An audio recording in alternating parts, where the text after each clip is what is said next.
नमस्कार, कैसे हैं? उम्मीद करता हूँ अच्छे से प्रिपरेशन चल रही होगी आप लोगों की। और एनईपी के ऊपर हम लोग का ये लेक्चर है, बहुत इंपॉर्टेंट लेक्चर है। इस लेक्चर से बाहर एनईपी नहीं आएगा, न्यू एजुकेशन पॉलिसी।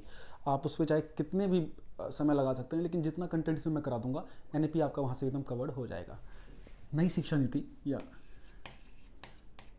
इस नाम से कई चीज़ें आपको देखने को मिलती होंगी। दो तीन चीज़ें हम लोग फटाफट डिस्कस करेंगे। ये क्या है? एजुकेशन की एक पॉलिसी होती है जो भारत में नई नई है। समय समय के अंतराल पे शिक्षा में जो जो परिवर्तन आ रहे हैं और उन चैलेंजेस को निपटने के लिए कैसे करिकुलम को, कैसे पूरे पाठ्यक्रम को, कैसे पूरी शैक्षिक व्यवस्था को संभाला जाए, उसमें क्या अच्छे परिवर्तन किए जाएं, जिससे जो करंट सिचुएशन होती है उससे डील किया जा सके, करंट सिचुएशन के जो चैलेंजेस होते हैं उसको डील किया जा सके। तो समय समय पे अंग्रेजों के काल से इसमें डेवलपमेंट शुरू हुआ। एजुकेशनल डेवलपमेंट का एक लेक्चर है, इसके बाद वो मिल जाएगा आपको, उसमें बताया जाएगा कि कैसे चरणबद्ध तरीके से अलग अलग कमीशन आए और हर कमीशन ने रिकमेंडेशन दी उस प्रेजेंट सिनेरियो के हिसाब से। इसी के तहत आज़ाद भारत में भी कई सारे कमीशन आए।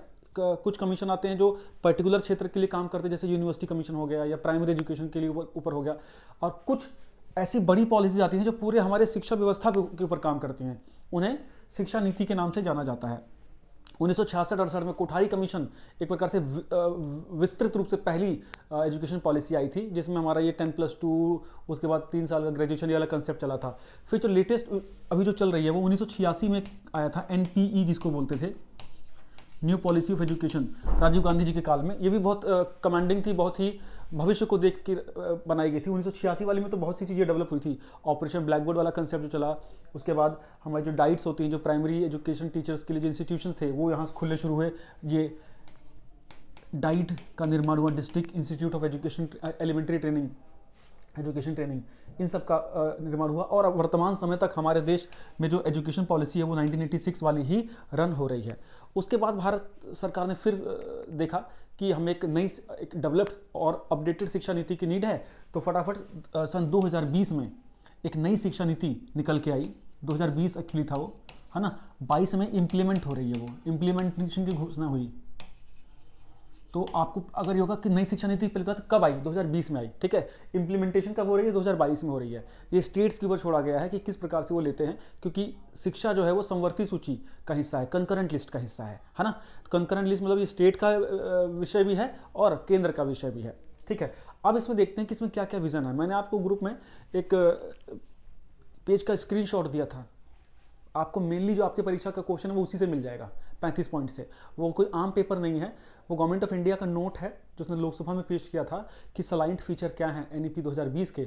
उसके सलाइंट फीचर भारत सरकार के शिक्षा मंत्रालय ने नोट करके लोकसभा के माननीय सदस्यों के सामने रखा था, और वो नोट मैंने आप लोगों को दिया है, ठीक है। अब आप इसकी ग्रेविटी समझ सकते हैं।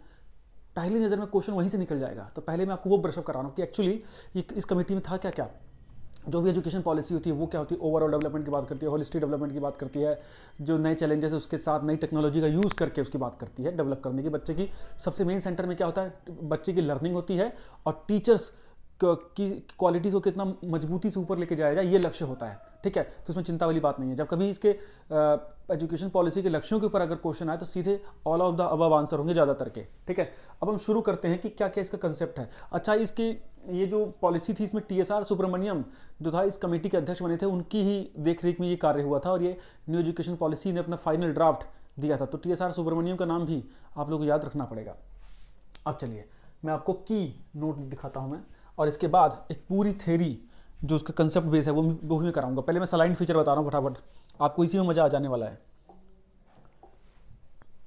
ये देखिए, जब इस साल ये इंप्लीमेंट हुई है ना, उस समय का ये नोट है बेसिकली, 21 अगस्त को, है ना। Salient feature of NEP 2000 ministry of education. अब देखो ये क्या बोलते हैं। National education policy has been announced on 29 July 2020 को ये अनाउंस हुई थी। देखो एक एक चीज़ है। National education policy 2020 proposes various reforms in school as well as higher education. School education और हायर एजुकेशन सब में इन्होंने ये रिफॉर्म्स की बात करते हैं। टेक्निकल एजुकेशन में भी रिफॉर्म्स की बात करते हैं। Number of action points activities for implementation in school education as well as higher education are mentioned in national education policy 2020। ये बोल रहे हैं कि इसमें कुछ कुछ पॉइंट इंपॉर्टेंट जो हमने मेंशन किए हैं वो निम्नलिखित हैं, और ये हम पढ़ने जा रहे हैं। मैं एक एक चीज़ पढ़ के सुनाऊंगा, तो चिंता न को करना। अब देखो क्या बोलना है, ये क्या बोल रहे हैं। पहला पॉइंट बच्चे, ensuring universal access to all schooling from pre primary school to grade 12, मतलब सार्वभौमिक रूप से सबको शिक्षा मिले, सबको शिक्षा एक्सेस हो, शिक्षा किसी से दूर ना रहे, प्राइमरी से पहली से लेकर 12वीं कक्षा तक सबको ये मिले, ये लक्ष्य रखा गया, पहला लक्ष्य। दूसरा, एंश्योरिंग क्वालिटी चाइल्डहुड केयर, ये नया कंसेप्ट देखो, अर्ली चाइल्ड ईसीसी जिसे बोलते हैं, early childhood care and education, ये है कि इसको ये इंश्योर किया जाए कि जो अर्ली चाइल्डहुड है उसमें भी एजुकेशन इम्पार्ट की जाए, ठीक है, 3 से 6 ईयर। तो अर्ली चाइल्डहुड एजुकेशन की एज क्या होगी, 3 से 6 ईयर। मैं गारंटी से बोल रहा हूँ ये 35 पॉइंट जब डिस्कस हो जाएंगे ना, कुछ छूटने वाला नहीं है आप लोगों का, क्रिस्प बिल्कुल। अब देखो, new curricular and pedagogical structure 5, 3, 3, 4। अब अभी हमारा स्ट्रक्चर क्या था, 10+2+3 ऐसा सिस्टम था ना, 10वीं की, 12वीं की और इस प्रकार से। अब इन्होंने क्या किया कि एजुकेशन सिस्टम से रटंत व्यवस्था को किस प्रकार तोड़ा जाए, है ना, उससे किस प्रकार से हम आगे बढ़ें, उसके हिसाब से 10+2+3 को अबॉलिश करके 5+3+3+4 कर दिया। क्या है मैं आपको डिटेल PDF में बताता हूँ।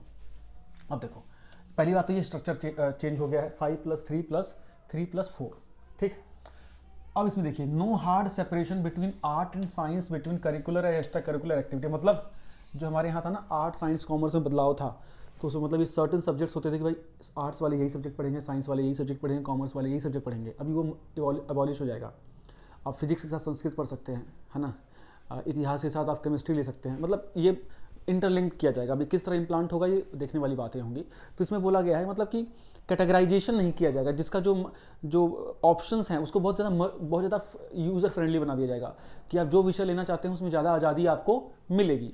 अगली बात, establishing national mission for foundation literacy and numeracy. ये देखो, एक मिशन बनाया जाएगा, एक लगा लीजिए एक संस्था बनाई जाएगी जो कि फंडामेंटल लिटरेसी एंड न्यूमरेसी पे काम करेगी, जो बिल्कुल जमीनी या मौलिक साक्षरता और अंक जो ज्ञान है उसके ऊपर बात करें कि मिनिमम ये सब तो ज्ञान आपको होना चाहिए, जैसे गिनतियां हैं, पहाड़े हैं, है ना, बेसिक चीज़ें, या आपको जो बेसिक लिटरेसी है, आज की डेट में लिटरेसी या लिटरेट पर्सन किसको माना जाता है, जो अपना नाम लिख सके उसको साक्षर माना जाता है ना।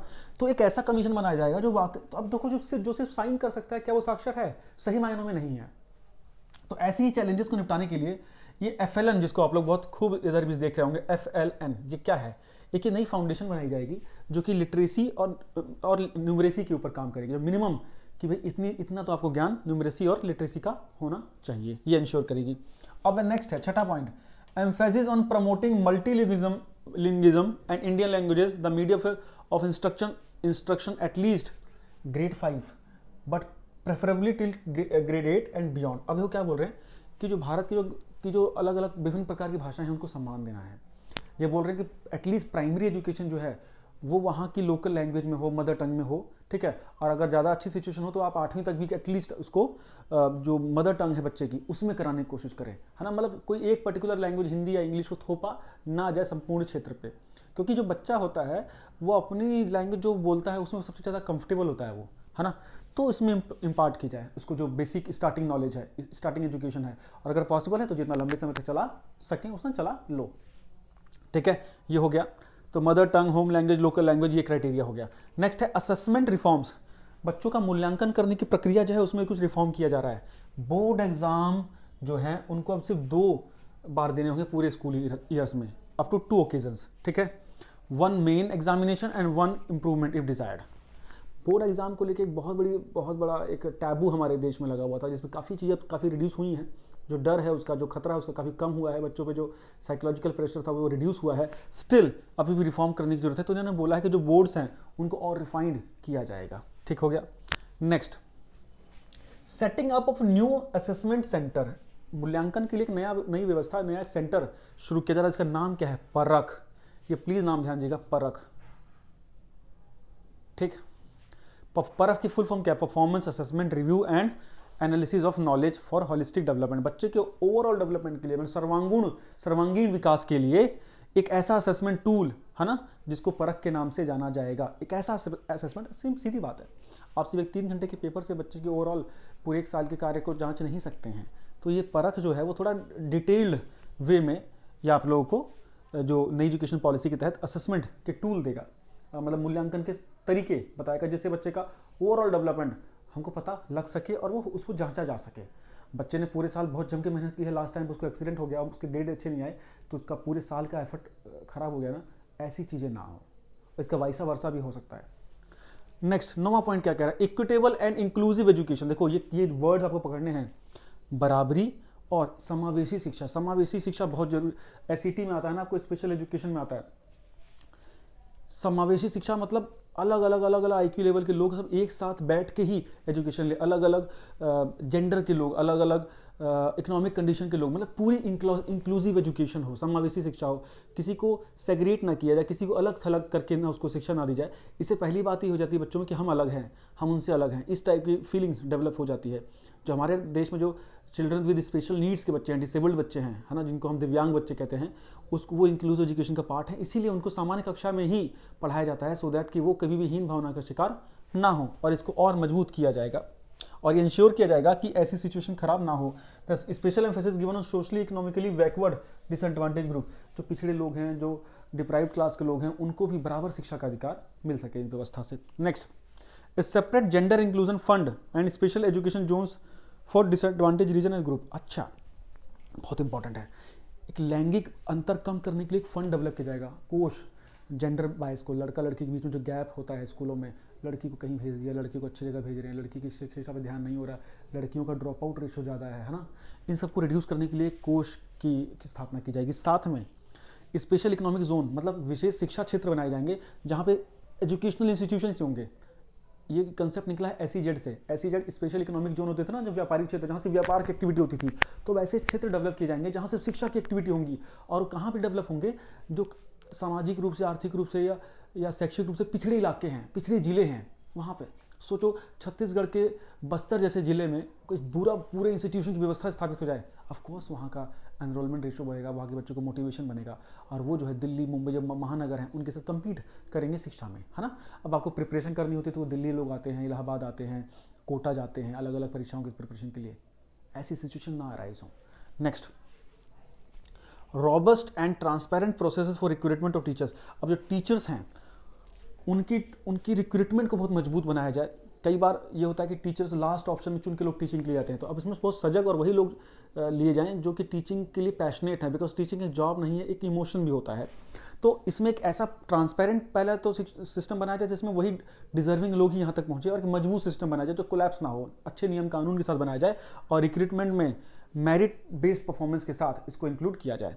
नेक्स्ट है ensuring availability of all resources through school complexes and setting up state school standard authority. एक state school standard authority SSSA की स्थापना की जाए, जो कि क्या देखेगी कि जो उस राज्य के विद्यालय हैं उन सब के पास अच्छे रिसोर्सेज हैं शिक्षा के। तो SSSA की स्थापना हो रही है, परख की स्थापना हो रही है, FLN की स्थापना हो रही है, सिस्टम की स्थापना हो रही है, 5+3+4 की स्थापना हो रही है। मजा आ रहा है ना। नेक्स्ट, अब देखो, टीचिंग एजुकेशन 4 साल का कोर्स करो, मैंने वही बताया ना, बीएड जो है वो 4 साल के लिए करो। अब क्या होगा कि जैसे 12वीं के बाद लोग नीट की प्रिपरेशन करके डॉक्टरी की पढ़ाई करते हैं, इंजीनियरिंग की पढ़ाई करते हैं, बीटेक, तो 12वीं के बाद ही ये सीधे 4 साल का कोर्स होगा बीएड का, है ना। तो उसमें जो डिजर्विंग या जो क्लियर है कि हमें बीएड ही करना है वही जाएंगे, है ना। उसमें अलग अलग लेवल पे अलग अलग व्यवस्थाएं लागू होंगी। तो बीएड का जो कोर्स है 4 ईयर का होगा, और ये 2030 तक इसको फॉर्मलाइज करेंगे, ठीक है। दूसरी चीज़, establishing a national mission of mentoring. एक मिशन, एक कमीशन बनाया जाएगा जो मेंटरिंग मतलब एक प्रकार से मेंटोर करना, किसी को गाइड करना, है ना। ऐसी गाइड मेंटर्स की टीम एक प्रकार से स्टेट्स क्रिएट करेंगे, है ना। दिल्ली जैसे स्कूलों में ये है कंसेप्ट, यूपी के स्कूलों में भी है ये कंसेप्ट कि मतलब टीचर्स में से कुछ लोगों को चुन लिया जाता है जो अपने और साथियों को गाइड करते हैं, ठीक है, अच्छी ट्रेनिंग सर्विसेज प्रोवाइड करते हैं। और इसमें देखो नेक्स्ट है creation of A autonomous body, एक स्वायत्त संस्था बनेगी, the national education technology forum, NETF। अब देखो ये भी इंपॉर्टेंट है, NETF की स्थापना होगी to provide a platform for free exchange of ideas to use technology to enhance learning, assessment, planning, administration. मतलब डिजिटल टेक्नोलॉजी का यूज़ किया जाएगा एजुकेशन में, और इसके लिए एक नेशनल एजुकेशन टेक्नोलॉजी फोरम बनाई जाएगी। अब सोचिए तकनीक का कितना महत्व होने जा रहा है कि पूरा एक एजुकेशनल सिस्टम में एक एजुकेशन टेक्नोलॉजी का एक पूरा कंसेप्ट डेवलप किया जाएगा, इसमें एक पूरा इंस्टीट्यूशन बनाया जाएगा, ठीक। नेक्स्ट है 100% साक्षरता और प्रौढ़ शिक्षा साक्षरता प्राप्त करनी है भैया हमको, है ना। वयस्क साक्षरता जो है, मतलब सभी जो वयस्क हैं वो सब साक्षर हों, ये लक्ष्य हमें प्राप्त करना है। Multiple mechanism with check and balance with combat to stop commercialisation of higher education. अब हायर एजुकेशन में डॉक्टर की पढ़ाई करनी है, 1 करोड़ फीस है भैया, अगर सरकारी कॉलेज में नहीं हुआ तो ये रुका जाए, क्योंकि जो निचले स्तर तक जो है लोगों को हायर एजुकेशन एक्सेस नहीं कर पा रहे हैं। आज भी हमारे देश में पीएचडी करने वाले छात्रों की संख्या बहुत कम है, बिकॉज इसका रीज़न बहुत बड़ा है, फाइनेंशियल रीज़न है, इसके साथ साथ इसका कमर्शलाइजेशन बहुत हो गया है, मतलब कुछ ही लोग तक ये चीज़ें रह पाती हैं, इतनी महंगी हो गई एजुकेशन, तो इसको रोका जाए। नेक्स्ट है all education institution will held similar standard of audit and disclosure as a non profit entity. मतलब जो स्कूल हैं वो नॉन प्रॉफिट के रूप में चलने चाहिए, जनता के लिए चलने चाहिए, बिकॉज ये सर्विसेज होती हैं, चैरिटेबल होती हैं, ये प्रॉफिट के लिए नहीं बनाई जाती हैं। तो ये इसका एक समान है, पूरे देश में ऑडिट सिस्टम होगा जिसमें सभी स्कूलों को ऑडिट किया जाएगा। Next, central and state will work together to increase public investment in education sector to reach GDP 6%। मतलब भारत सरकार अभी 3% के आसपास एजुकेशन पे खर्च करती है तो जीडीपी का, अब ये लक्ष्य है कि 6% के आसपास तक हमें खर्च करना है पब्लिक प्राइवेट का मिला के, ठीक। नेक्स्ट, स्ट्रेंथनिंग ऑफ कैब, जो central advisory board of education है कैब, उसको और मजबूत किया जाएगा ताकि क्वालिटी एजुकेशन में फोकस किया जा सके, ठीक है। अब देखो एक और चीज़ क्या बोलते हैं ये, एनईपी 2020 का लक्ष्य है कि जो ग्रॉस एनरोलमेंट रेशो है, ये बहुत इंपॉर्टेंट क्वेश्चन है, ये ग्रॉस एनरोलमेंट रेशो जीईआर क्या होता है, मतलब कुल दाखिला रेशो क्या बोलेंगे हिंदी में, प्रपोर्शन लगा लीजिए कि मतलब जो दाखिले हो रहे हैं ना उसकी कि प्राइमरी स्कूल और प्री स्कूल से लेकर सेकेंडरी स्कूल 2030 तक, मतलब सेकेंडरी स्कूलों तक, प्राइमरी से लेकर प्रेप से लेकर सेकेंडरी स्कूलों तक 100% एनरोलमेंट रेशो हो जाए, मतलब कोई भी स्कूल से बाहर ना रहे, मतलब सबको एजुकेशन यूनिवर्सलाइजेशन 100% एजुकेशनल जो टूल्स हैं वो सबसे तक पहुंच सके। तो जीईआर जो है ग्रॉस एनरोलमेंट रेशो वो 100% हो जाए सेकेंडरी लेवल तक, लक्ष्य रखा गया है 2030 के लिए। और बोला गया है कि हायर एजुकेशन में वोकेशनल एजुकेशन जो वर्तमान में 2018 तक में सिर्फ 26% लोग गेन कर रहे थे, वो 2035 तक कम से कम 50% लोग तो एक्सेस करें वोकेशनल स्टडीज़ को हायर एजुकेशन के रूप में, मतलब 50% तक वहाँ पहुँचाना है 2035 तक, और सेकेंडरी एजुकेशन तक के लिए 100% है 2030 तक। ये कंसेप्ट दोनों याद रखिएगा। अभी क्या बोल रहे हैं, सेंटर की एक स्कीम है Pandit Madan Mohan Malviya national mission on teacher and teacher training, PPMMMNMTT, है ना, ये इसको लॉन्च किया गया था 2014 में। टीचर से रिलेटेड, ट्रेनिंग के रिलेटेड जो भी समस्याएं हैं उसको ठीक करने के लिए, कैपेसिटी बिल्डअप के लिए, तो इसको और मजबूत बनाया जाए और इसी मिशन के तहत टीचर्स को इन सर्विसेज ट्रेनिंग्स भी प्रोवाइड की जाएंगी, ठीक है। चलो ये हो गया, बस मेन चीज़ देखिए ये होगी, इन्होंने 493 करोड़ रुपए इसके लिए दिए हुए हैं ना, इस प्रोजेक्ट के इनिशिएशन के लिए। तो देखो 35 जो पॉइंट हमने बच्चे 35 पॉइंट जो हमने भी पढ़े हैं इसके एनईपी के, जो बिल्कुल जिस्ट है वो आपको एकदम रट जानी चाहिए, मेन चीज़ें, है ना, ये सारी मेन चीज़ें हैं जिसके ऊपर से सीधे क्वेश्चन निकल के आएगा। अब हम इसके थ्योरेटिकल एस्पेक्ट्स में और थोड़ा घुसने की कोशिश करेंगे, तो और इस पीडीएफ के द्वारा हम देख लेते हैं। ये पीडीएफ आपको हिंदी इंग्लिश दोनों मिल जाएगी, जिसको जिस लैंग्वेज में पढ़ना पड़ लेना, अपने आप में बहुत कंप्लीट पीडीएफ है 29 पेज की। अब देखो, अब मैं पढ़ूंगा फटाफट इसको, और जहाँ समझाने लायक होगा समझाऊंगा। नई शिक्षा नीति द्वारा पेश किए गए सबसे महत्वपूर्ण परिवर्तनों में एक पारंपरिक शिक्षा जो 10+2 वाला सिस्टम था उसको बता के अब क्या कर दिया गया 5+3+4। अब 12 साल की जो शिक्षा है उसके प्रमुख चरण क्या क्या होंगे, 5 फिर 3 फिर 3 फिर 4, ये कोलैबोरेशन, ये ब्रेकअप किया गया है।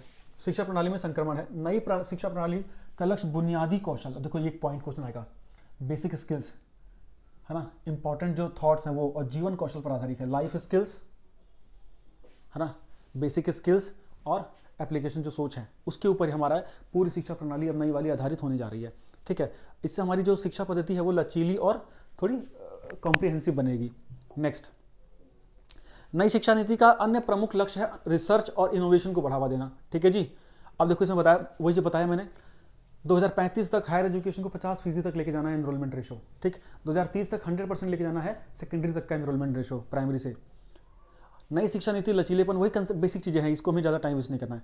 मुख्य विशेषताएं क्या है, नई शिक्षा नीति का उद्देश्य भारत में सभी बच्चों को गुणवत्तापूर्ण और समान शिक्षा प्रदान करना है। नीति की कुछ प्रमुख विशेषताएं इस प्रकार हैं।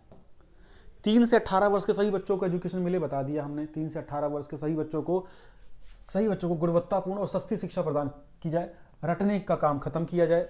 छात्रों को अभी इस आधार पर ग्रेड नहीं दिया जाएगा कि वो किताबों की जानकारी को कितनी चित्र से याद रखते हैं, बल्कि इस बात पर जोर दिया जाएगा कि वास्तविकता से दुनिया की समस्याओं को कैसे वो हल कर सकते हैं। इस बात पर जोर दिया जाएगा कि क्षेत्रीय भाषाएं हिंदी अंग्रेजी पर ध्यान केंद्रित करते हुए स्कूलों में त्रिभाषा सूत्र का पालन किया जाए। देखो ये इंपॉर्टेंट है कि कौन सा कि थ्री लैंग्वेज जो सिस्टम हम पढ़ते हैं उसको इम्प्लीमेंट रखा जाएगा कि 3 भाषाएं का ज्ञान कम से कम बच्चे को हो, एक क्षेत्रीय भाषा, एक हिंदी, एक इंग्लिश, इस टाइप से। अब देखिए, छात्रों के लिए क्षेत्रीय भाषा को सीखना आसान बनाने के लिए पहली 5 कक्षाओं में अंग्रेजी के बजाय उन भाषाओं में शिक्षा दी जाएगी जो मातृभाषाएं होंगी, जो वहाँ की लोकल लैंग्वेजेस होंगी। ठीक है जी। अधिक मौलिक विचारों और कौशलों को सिखाने के लिए स्कूल पाठ्यक्रम में बदलाव किया गया है। नीति ज़्यादातर इस बारे में है कि शिक्षा को अधिक सुलभ और उपयोगी बनाने के लिए टेक्नोलॉजी का कैसे यूज़ किया जाए। ठीक है, आगे चलते हैं। ये सब नॉर्मल सी बातें हैं सारी। हाँ, व्यावसायिक शिक्षा, टेक्निकल एजुकेशन, ये सारे बेसिक सी बातें हैं, ये हमें पता है, इसमें कोई दिक्कत नहीं। अब देखो, इस पर हमें यहाँ बात करनी है। इस शिक्षा नीति के तहत 5 3+3+4 की संरचना पेश करती है, जो वर्तमान में 10+2 को रिप्लेस करेगी। 10+2 को कौन रिप्लेस करेगा? ये क्वेश्चन गलत हो सकता है आपका। 5 3 3 4, 2 बार 3 है, स्टार्टिंग में 5 है, लास्ट में 4 है, ऐसे याद रखो। 5 3 3 4, 5 3 3 4, ऐसे याद कर लो बस।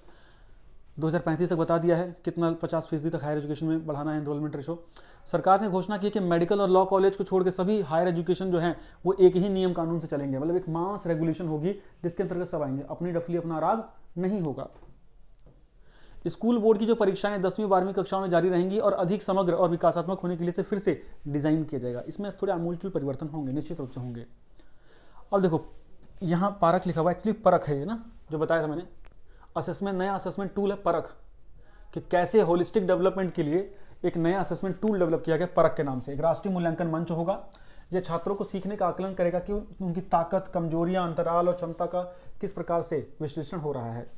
नई शिक्षा के माध्यम के रूप में स्थानीय या क्षेत्रीय भाषाओं का महत्व बढ़ेगा। 1 से 5वीं तक मातृभाषा में ही शिक्षा दी जाए और पॉसिबल हो सके तो 8वीं तक भी इसको किया जा सके। हाई स्कूल और कॉलेज स्तर पर संस्कृत के सभी छात्रों को उनकी शिक्षा के लिए एक विकल्प के रूप में 3 भाषाओं के साथ उपलब्ध होगा। संस्कृत को तो प्रमोट कर ही रहे हैं लोग, है ना। स्कूल में वोकेशनल स्टडीज शुरू होगी और मजबूत होंगी, होती तो खैर अभी भी हैं, लेकिन वो थोड़ी सी फॉर्मेलिटी की ओर होती हैं, लेकिन अब ज़्यादा मजबूती से उसको रखा जाएगा। विकल्प के रूप में इंडियन लिटरेचर जो है और अन्य शास्त्रीय भाषाओं को भी शामिल करने की कोशिश रहेगी। उन डिग्रियों का पीछा करने वाले छात्रों को चुनने की स्वतंत्रता होगी कि वो किस भाषा का अध्ययन करना चाहते हैं। ठीक है, ठीक है। अब जो हमारे ग्रेजुएट प्रोग्राम होंगे वो 3 से 4 साल की अवधि के हो सकते हैं। ठीक है, प्रमाण पत्र प्राप्त करने के लिए अब देखो, पहले क्या होता था, बीए आप कर रहे हैं, 1 साल बाद बीए छोड़ दी तो आपको ना कुछ नहीं मिलता था, 3 साल कंप्लीट। अब इसमें नहीं होगा, हर साल का अलग अलग सर्टिफिकेट होगा। आपने 1 साल बीए का एक पार्ट पढ़ के छोड़ दिया तो उस पार्ट का भी आपको सर्टिफिकेट मिलेगा कि आपने इतना किया हुआ है, पास होंगे आप, उतना माना जाएगा। अलग अलग लेवल के सर्टिफिकेट्स होंगे। ठीक है, ये अच्छी चीज़ है। 3 से 4 साल के पाठ्यक्रम होंगे और इसमें न्यूनतम अवधि 1 वर्ष है। हालांकि छात्र चाहे तो एक अलग मार्ग का विकल्प चुन सकता है, जिससे 2 साल का उन्नत डिप्लोमा पास करना या बीटेक प्राप्त करना, डिग्री टाइप से।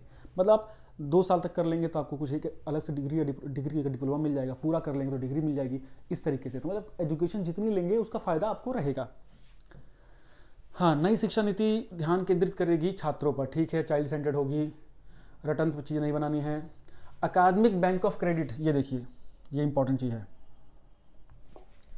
अकेडमिक बैंक ऑफ क्रेडिट एक छात्र के शैक्षणिक प्रदर्शन के लिए प्रदान की जाने वाली डिजिटल मान्यता के रूप में बनाया जाएगा। ABC, academic bank of credit, है ना, जो उसके एक प्रकार से उसका एजुकेशनल डिजी लॉकर हो गया वो, है ना। एबीसी यूनिवर्सिटीज़ को किसी संस्था के क्रेडिट को सत्यापित करने की अनुमति दे सकता है या स्कूल इसका उपयोग छात्रों को पुरस्कृत करने या पहचानने के लिए कर सकते हैं, या प्रत्येक छात्र द्वारा समय के साथ अर्जित किए गए क्रेडिट का ट्रैक रखने। वो सिंपल है, आपकी जो भी अचीवमेंट्स हैं वो आप इसमें एबीसी में झलक जाएंगी। अब देखिए, एनईपी के अनुसार सीखना समग्र, आनंदमय, तनाव मुक्त, बेसिक चीज़ें हैं, सब तो चलने दीजिए। डिजिटल टेक्नोलॉजी का इंप्रूव बनेगा, ऑनलाइन पाठ्यक्रमों को शामिल किया जाएगा, ई लर्निंग का विस्तार किया जाएगा, है ना। 2040 के अंत तक उनका लक्ष्य है सभी यूनिवर्सिटीज़ को मल्टी डायमेंशनल बनाना, है ना, जिसमें हर इंस्टीट्यूशन में कम से कम 3000 या उससे अधिक छात्र हों। 2030 तक जिले में या उसके आसपास कम से कम एक बड़ा हायर एजुकेशन इंस्टीट्यूशन हो। ठीक है, ठीक है।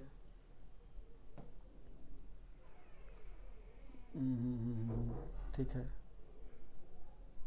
अब देखो, ये जो है इसको देख लो, ये जो शिक्षा संरचना है, 5 3 3 4, इसमें कैसे क्या होगा?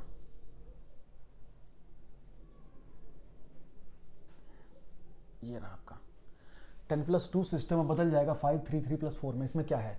संरचना मौजूदा शैक्षणिक संरचना, नई शैक्षिक संरचना, मतलब नया जो इसमें क्या है? अब देखिए,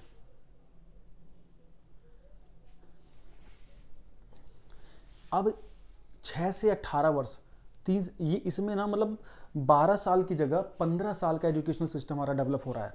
15 वर्ष है ना, 12 विद्यालयी वर्ष प्लस 3 वर्ष विद्यालय पूर्व, जो अर्ली चाइल्डहुड केयर वाला होगा ना एजुकेशन, वो भी इसमें जोड़ दिया गया है। पहले क्या होता था, 12 सालों पहली से लेकर 12वीं का कंसेप्ट था, अब हो जाएगा 15, मतलब 12वीं प्लस 3 साल प्री एजुकेशन वाला जो पीरियड है, प्रेप जिसको आप लोग बोल रहे हैं, ठीक है, उसको मिला के 12 होंगे। प्रथम चरण में 6 से 16 वर्ष की आयु पहली 10वीं के लिए है, और 16 से 18 के लिए 11वीं 12वीं है, ठीक है, ये क्लियर देखिए। पहला चरण 6 से 16 वर्ष पहली से 10वीं सेकेंडरी तक, दूसरे चरण में 16 से 18 11वीं 12वीं। बेसिक, जो सबसे बेसिक स्टार्ट है 3 वर्ष का प्री स्कूल जिसे बोलते हैं, 3 से 6। अभी भी प्राइवेट मॉन्टेसरी स्कूल तो चलाते ही हैं, लेकिन शिक्षा नीति में अब ये कंसेप्ट आ गया है, ठीक है। तो 3 वर्ष का प्री स्कूल होगा, है ना, प्लस 2 वर्ष। अब देखिए, स्टार्टिंग का 3 वर्ष प्रेप होगा, उसके बाद 2 वर्ष पहली कक्षा 1 से 2, तो मतलब जब पहला चरण हो गया वो आपका 3 साल प्रेप का और 2 साल पहला और दूसरा, वो हो गया पहला चरण। जो 5 + 3 + 3 + 4 था ना, तो पहला जो 5 है वो प्रेप से लेके सेकंड तक है। प्रेप होगी 3 साल की और 2 साल आपका पहली दूसरी, तो ये हो गया 5। अब इसके बाद क्या है, उसके बाद 3 चरण, तीसरी से 5वीं तक, तो 5 + 3 हो गया, ठीक है। फिर 6ठी से 8वीं तक एक और 3 हो गया, फिर 8वीं से 12वीं तक ये 4 हो गया, ठीक। क्लियर है? क्लियर है? ये देख लीजिए, तो 3 साल से लेकर 18 साल तक बच्चा पढ़ाई करेगा। इसमें बहुत सिंपल सा लगा दिया है, प्रेप से सेकंड तक फर्स्ट पार्ट है 5 साल का, ठीक है। फिर थर्ड से फिफ्थ है 3 साल का सेकंड पार्ट, फिर 6 से 8th है 3 साल का थर्ड पार्ट, और फिर 9 से 12 है 4 साल का लास्ट पार्ट। और इस आधार पे ये सिस्टम डेवलप होंगे। मतलब पता क्या चीज़ धीरे धीरे डेवलप होंगे, 9th क्लास से साइड्स मिलना शुरू हो जाएंगी। 15-20 साल पहले यूपी में 9th क्लास में साइंस आर्ट कॉमर्स वगैरह मिल जाती थी, अब वो सिचुएशन फिर होगा, मतलब 9th क्लास से ही सीनियर सेकेंडरी मामला हो जाएगा।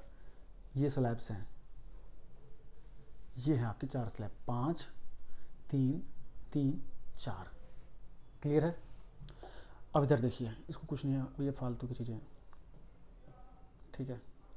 ये सारा कुछ इसमें, ये PDF पढ़ लेना, मैं दे दूंगा आप लोगों को, कोई इसमें ज़्यादा नया कुछ नहीं है। ये हो गया, ये वही बड़ी बड़ी बातें हैं, हमें इसमें अपने काम लायक चीज़ें खोजनी है। हाँ, अब देखो 2020 के NEP में ग्रेड 3, 5 और 8 के छात्र ओपन लर्निंग और ओपन स्कूल मुफ्त में भाग लेने के लिए सक्षम होंगे, ओपन लर्निंग में भी एलिजिबल होंगे। उसके समतुल्य इक्विवेलेंट जो माध्यमिक स्कूल ग्रेड स्तर 10 और 12 के सभी छात्र बिना किसी शिक्षण शुल्क के उपलब्ध होंगे। ये बेसिक चीज़ चल रही है। देखिए, ये नया इन्होंने ना, देखो प्रेप सिस्टम तो पहले से था, लेकिन अब इन्होंने एजुकेशन पॉलिसी में 15 साल वाला कंसेप्ट डाला ना, तो उसको ऑफिशियली लगा दिया है। तो ECC होगा, तो अब ना नर्सरी टीचर या एलिमेंट्री से पहले जो प्रेप के टीचर्स होते हैं उनकी वैकेंसीज भी होंगी। इसको KVS में बाल वाटिका के नाम से भी जाना जाएगा, मतलब किंडरगार्टन जो प्रथा है वो डेवलप होगी। अब देखिए, नई शिक्षा नीति में कई बदलाव प्रस्तावित हैं। पहला बदलाव हम लोगों ने पढ़ लिया, छात्रों के समग्र डेवलपमेंट पे बात की जाएगी। आंगनवाड़ी और किंडरगार्टन जैसी सुदृढ़ शैक्षिक प्रणाली प्रारंभिक बचपन की शिक्षा और देखभाल पर केंद्रित होगी। सिंपल ECC जो है, अर्ली चाइल्डहुड केयर एजुकेशन जो है, वो आंगनवाड़ी और किंडरगार्टन जो है व्यवस्था उसके आधार पर होगी, ठीक है। अब इसे आंगनवाड़ी कार्यकर्ताओं और किंडरगार्टन शिक्षकों को 8 साल तक के बच्चों के लिए सर्वोत्तम पाठ्यक्रम और शिक्षण विधियों का उपयोग करने के बारे में प्रशिक्षित किया जाएगा। यह बात है इंपॉर्टेंट, ठीक है। अब इसमें रिक्रूटमेंट भी आएंगी, अभी अच्छा कोर्स हो जाएगा करने के लिए। 8 साल तक के बच्चे के, ये क्वेश्चन इंपॉर्टेंट रहेगा आपका यहाँ पे, ठीक। इसमें वोकेशनल स्टडीज़ का भी कंसेप्ट अब आगे डेवलप हो रहा है। ये तो ECC का हो गया, अब वोकेशनल स्टडीज़ का भी कंसेप्ट डेवलप हो गया। उसके बाद देखें, NCERT 8 साल तक के बच्चों के लिए अर्ली चाइल्डहुड केयर एजुकेशन के लिए राष्ट्रीय ढांचा तैयार करेगी। जैसे JBT होती थी ना पहले प्राइमरी वालों के लिए, पहले से 8वीं तक के लिए, अब 8 साल तक के बच्चों के लिए ECC का कोर्स डेवलप करेगी NCERT। कौन करेगी? NCERT। ये क्वेश्चन इंपॉर्टेंट हो गया, कौन करेगा? NCERT, यहाँ इंपॉर्टेंट हो गया। नेक्स्ट है मानव संसाधन विकास स्वास्थ्य परिवार कल्याण मंत्रालय, ये सब ठीक है। अच्छा, ये मंत्रालय जो है ये इस शिक्षा का संचालन करेंगे। ठीक है ठीक है ठीक है। बुनियादी शिक्षा की बुनियादी साक्षरता बहुत ज़रूरी है, इस पर काम किया जाएगा। बेसिक चीज़ें हैं, बेसिक चीज़ें हैं, बेसिक चीज़ें हैं। अच्छा, टीचर शिक्षक भर्ती के ऊपर भी कई परिवर्तन है। शिक्षक भर्ती से क्वेश्चन आप लोग को मिनिमम आएंगे, वैसे तो मैं बताऊं तो ज़्यादातर चिल्ड्रन से, बच्चों से रिलेटेड क्वेश्चन ही आएंगे। ठीक है, अब देखो ये हो गया, ये हो गया। हमारे काम की चीज़ क्या है, शिक्षकों के लिए एक राष्ट्रीय व्यावसायिक मानक तैयार किया जाएगा। नेशनल NPST करके एक पैरामीटर रेडी किया जाएगा, जो कि टीचर्स जैसे NCT वगैरह नहीं है, ऐसे ही अब NPST बनेगा, जो कि टीचर्स की बेसिक एलिजिबिलिटी, उनके क्राइटेरिया सारे निर्धारित करेगा। NPST ये इंपॉर्टेंट है भाई। ठीक है ठीक है। टेक्नोलॉजी का यूज़, ठीक है, टेक्नोलॉजी का यूज़ हो गया। अधिक जवाबदेही मूल्यांकन होगा, ठीक है ठीक है। ये हमने खूब अच्छे से पढ़ लिया। हायर एजुकेशन का टारगेट 26% से बढ़ा के 50% करना है 2035 तक। सेकेंडरी एजुकेशन 2030 तक 100% करना है, ये हो गया। ठीक है, इस तरह से पढ़नी है ये PDF, है ना, क्योंकि अगर आप एक एक पेज पढ़ने लग जाएंगे ना तो फिर तो हो लिया काम। अब देखो इंपॉर्टेंट क्वेश्चन ये आपको इसमें से कर लेने हैं। ये अभी मैं इसके ऑब्जेक्टिव क्वेश्चन आप लोगों को दे दूंगा, तो ये आप लोगों से हो जाएंगे। ठीक है, ये हमारा न्यू एजुकेशन पॉलिसी के ऊपर था। जितना हम लोगों ने इसको डिटेल में डिस्कशन किया है, इससे बाहर कुछ भी क्वेश्चन आएंगे नहीं। करीब 45 से 50 क्वेश्चन की एक PDF मैं आप लोगों को दूंगा, उस PDF को कर लीजिएगा, काम खत्म हो जाएगा। चलिए नेक्स्ट लेक्चर में मिलते हैं। Thank you so much, bye bye.